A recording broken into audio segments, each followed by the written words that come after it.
Hello friends, in this module you are going to understand what are the various causes of prosocial behavior. We will also look into the different determinants that are playing on prosocial behavior. Causes of prosocial behavior. What is prosocial behavior? Prosocial behavior is defined as that behavior or action that is extended by a person to another person who is in need of help without expecting any kind of a return from that person. There are always some costs that are involved in such kind of a helping behavior.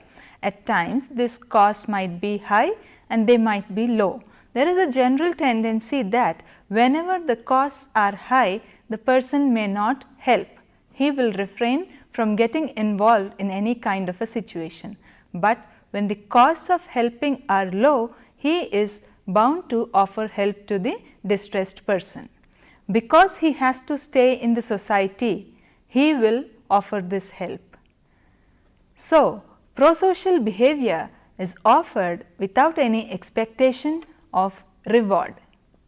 Our main effort here is to understand the causes behind such kind of prosocial behavior. Prosocial behavior is exhibited by people as they are social beings. They have to build relationships with the others in the society. When they build such relationships in the society, there is a smooth functioning of matters in the society. Indirectly, all of them, while offering such kind of help to one another, are conforming to the norms that are already established in the society. They are obeying the rules. They are cooperating with others.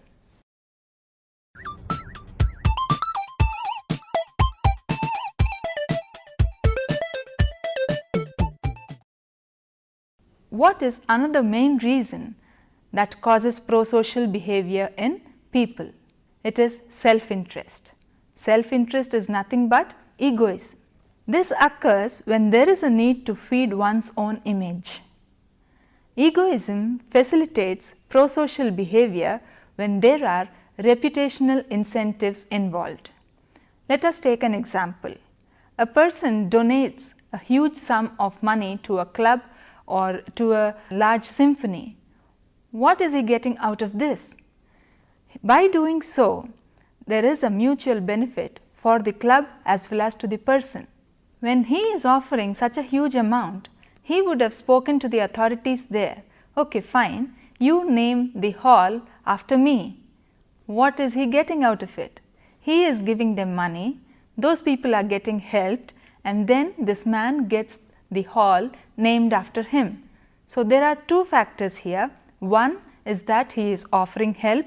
Second is that the hall is being named after him. This is a very gratifying factor for his ego. As you can see, there is mutual benefit between both the parties. So, self-interest plays a pivotal role in egoism or leading the person to behave in a prosocial manner. This act of the person also improves his social status. If the amount that he has contributed is huge, then you can take it for granted that this news is going to figure in almost all the major newspapers. So, he is elevated in the eyes of the public at large.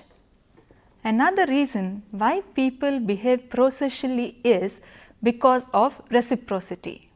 Reciprocity, you give me something, I give you something later. So, in this, people exhibit prosocial behavior with a basic premise that if I help you today, tomorrow there is every chance that you will help me. So, majority of the people in the society offer help on this kind of a principle. What is another cause of prosocial behavior in people? Conformity. What do you mean by conformity? When people abide by the rules that are laid by the group, laid by the society, laid by the place in which they live, laid by the state, all these things, you can say the person is obeying these norms of the society or the state or whichever place the person belongs to. So, prosocial behavior is something good. You are expected to help people who are in need of help. So, it is conformity to such an idea that prosocial behavior is expected of people will also be one of the causes as to why people will offer help, especially to strangers. Offering help to known people is a different issue, but offering help to strangers is the main point of concern here. How many of us would stop our activities, stand, look at what is happening with another stranger, then inquire whether he is fine or no? How many of us do this daily? I don't think many of us do it unless the situation is really grave. Another cause of prosocial behavior is fairness norms. What are these fairness norms? People have a strong desire for a system that is based on fairness and social exchange. According to them, adhering to these norms facilitates building and maintaining positive relations between people. When there are positive relations between people, it will definitely inculcate an idea or an atmosphere of positivity, and that is definitely going to bring about a prosocial behavior. Yet another cause of prosocial behavior is forgiveness. Forgiveness also is found to contribute greatly towards prosocial behavior. This allows the letting go attitude. The person is willing to pardon the person who has done something wrong with just an idea that we will have a positive feeling towards one another. Letting go of such things, letting go of anger and blaming others will definitely help in repairing relations that have been strained. Once you have overcome such a kind of a barrier, you can see that prosocial behavior will occur naturally. Then another cause is the rule of law, which we have also discussed in part in the conformity aspect. The society has to abide by rule of law that governs the people. This is one factor that is found to boost the quality of life of people who are living in the society. As a result, what will members of the society do? They will abide by the rule of law.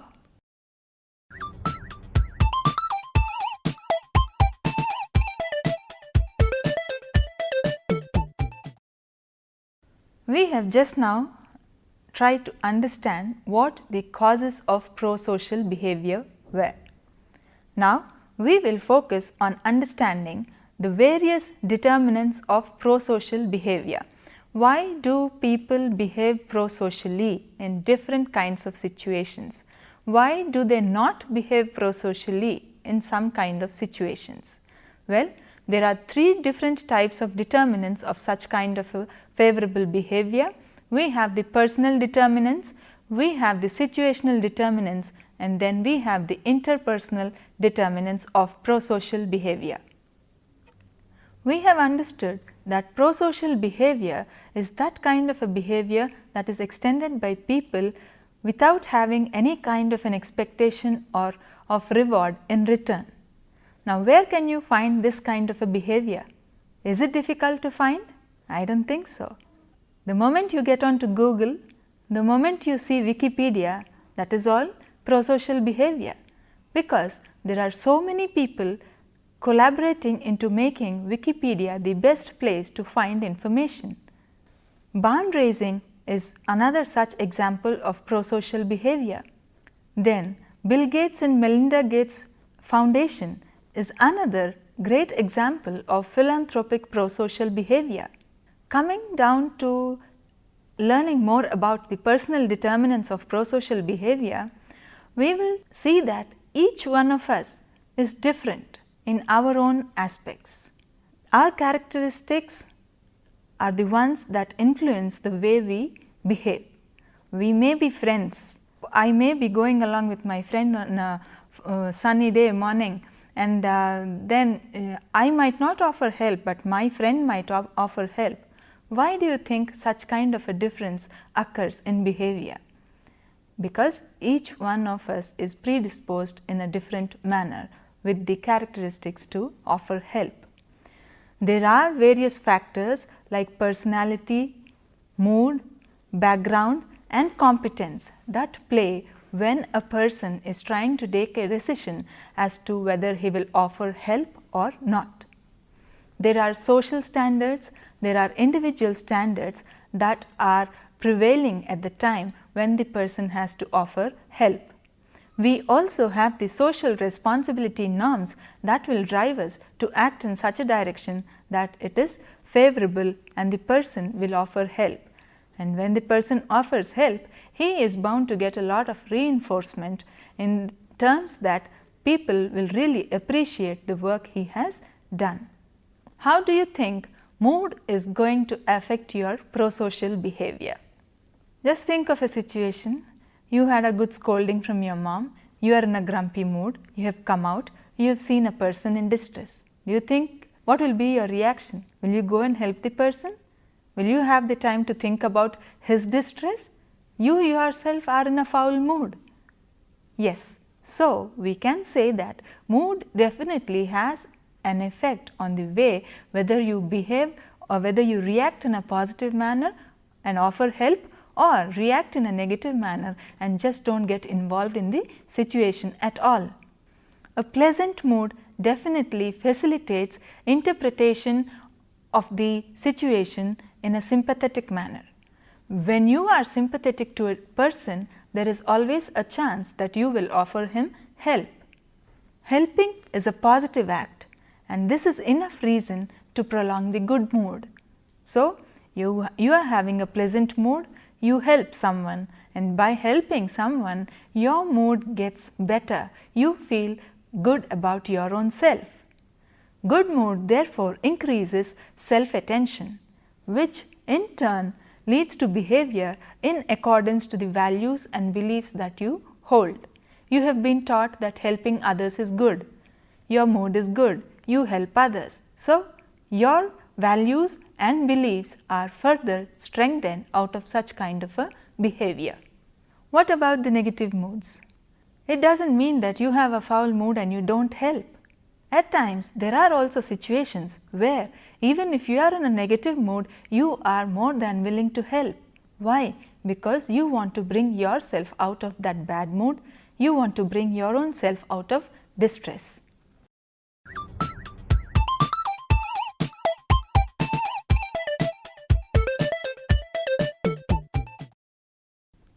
Competence is found to be another determinant of prosocial behavior.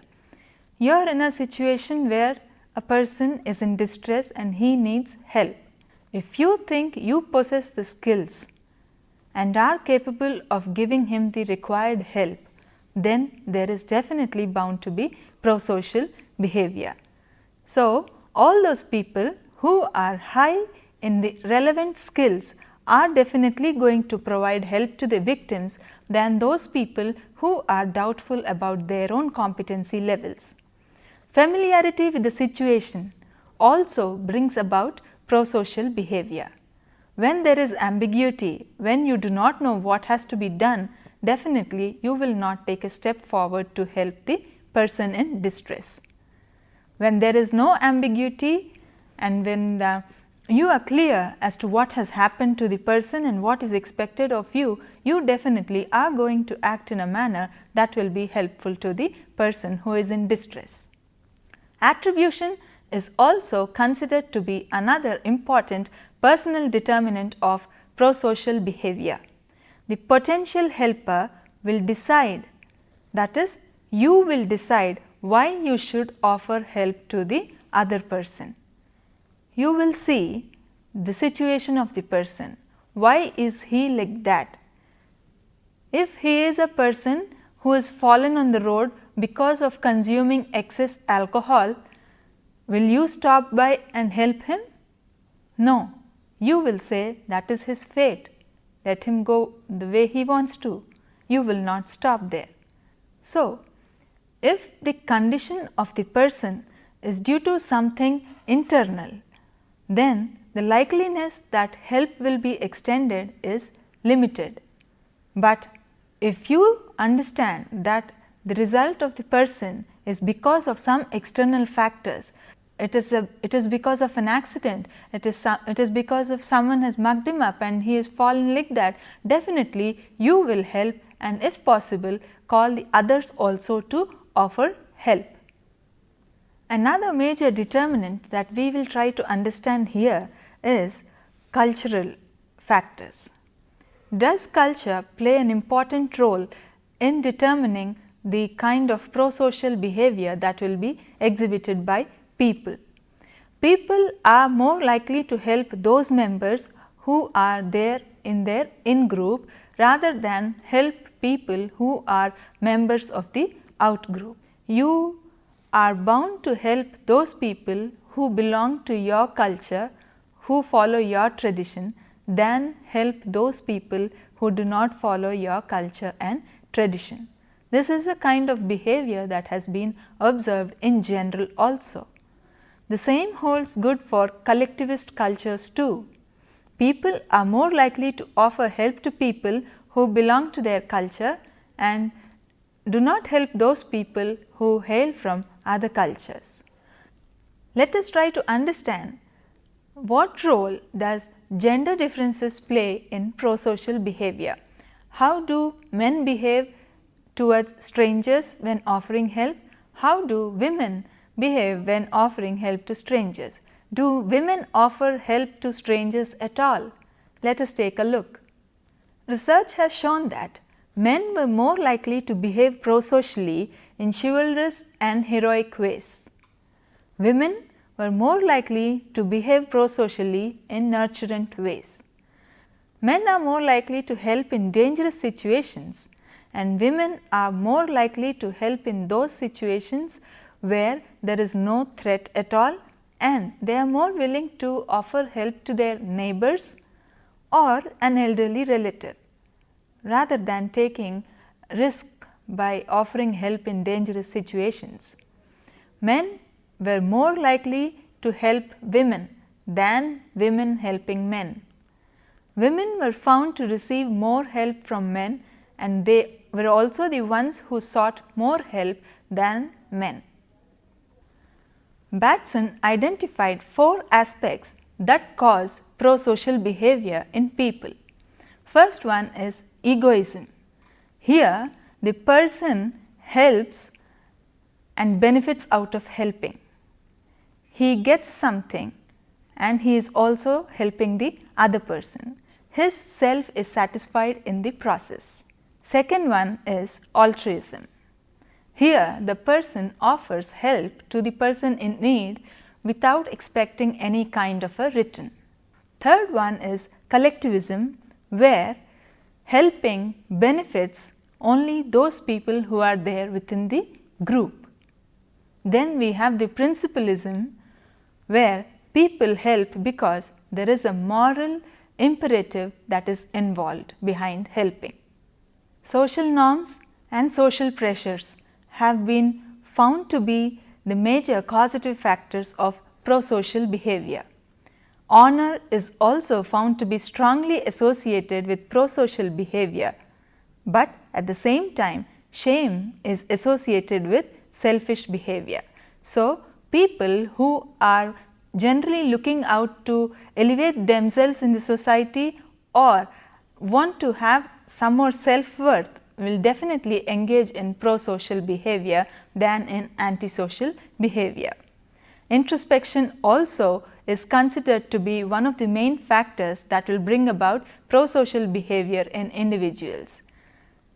Internal thinking, introspecting of what he has done in a particular situation, assessing whether it is good or bad, it is positive or negative, will make a person realize whether his action was right or wrong. This analysis of his own self will probably direct him in a direction that is more favorable or preferred by people in the society.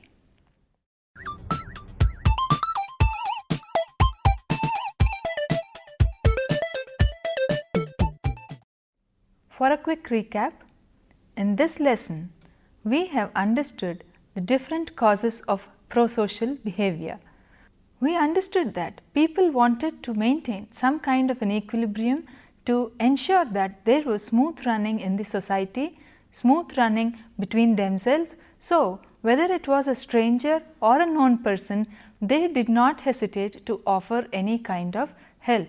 We humans innately possess the quality to offer help, but whether all of us will help all the time or no depends on whole lot of factors. That is why we have shifted our attention to learn more about the determinants of prosocial behavior. There are so many determining factors that will bring about prosocial behavior in human beings. They can be personal prosocial determinant factors, they can be situational prosocial determinant factors and interpersonal prosocial determinant factors.